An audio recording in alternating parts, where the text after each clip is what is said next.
Are you tired of seeing an unbalanced team comp? Are you playing the same character over and over again without success? You don't know character matchups? Well, don't worry, cause this video is for you. This video, I will convince you, yes, you, stop playing ban and running straight to the enemy and get your ass to play subspace. Please, we are on Teapot Conqueror last without support whatsoever. The first thing you gonna notice when playing fighting is that it is a team game. Yeah, no shit, what are you gonna tell us next? Fighting is a Roblox game. But the thing is, a lot of open players just doesn't care what about their teammates and just charge forward. In beginner servers, it's fine. No one really understands what their fighting does yet, and it can be overwhelming to learn everything all at once. Unless you are creating account to storm new players, which fuck you. You are the reason why this game is underrated. Go to Banland. Ideally, a team should have 5 types of fighter. A tank to take damage, a ranged character to perform a far, a support to buff and debuff, one healer to heal, and finally a flank to clean up alongside going behind the enemy gamer and backshot them. These classes are essential for a decent team comp. Yes, you can change your team comp into double tank or double flankers, but when only you and your team know what are you doing with the correct game mode and maps, like double tank for Conqueror or double range the on-train demolition. But that doesn't mean it's flawless. Your team still needs to fulfill the roles of other fighters, otherwise your weakness can be exploited quickly. For example, if your team don't have a healer, consider telling your skateboard to switch to coil for some healing, but still can fulfill the role of a flanker and clean up low enemy gamer.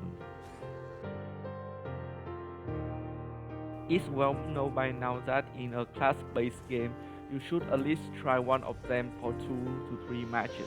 It's not just about finding your main character, but about understanding characters. Like seriously, back in my day when I only played the subspace and rocket, the only thing I knew was standing behind my team and spam M1.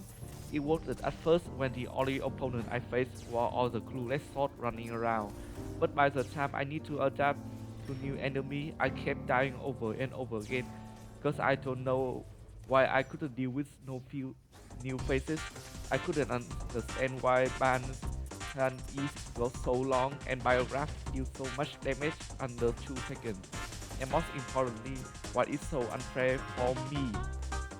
Until I finally decide to try out, I figured out all the fighter gimmicks, but also their weaknesses I can play around. Hyper laser using the fuck you for you playing the game button, stay behind cover or use mobility moves and try to dodge.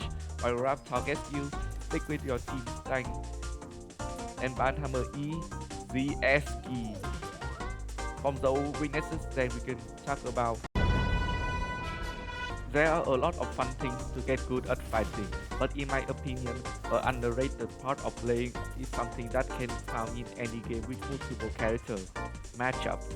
Training your brain to look at a fighter in front of you, looking at the fighter you playing as and think to yourself, there is a 90% chance I lose this matchup, then you die immediately. Yeah, then it's a lot of fun.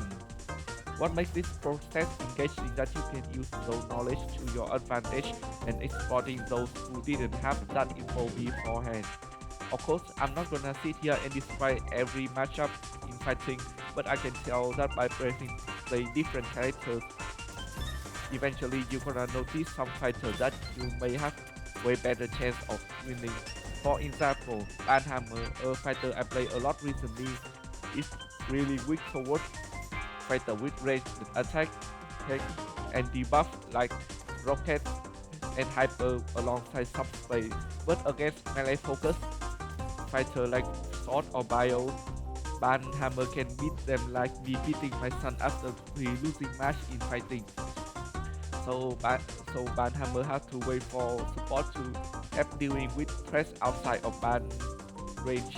Without knowing this, average Banhammer may just gonna uh, head straight up to the enemy front line and then die immediately after complaining about their team not helping.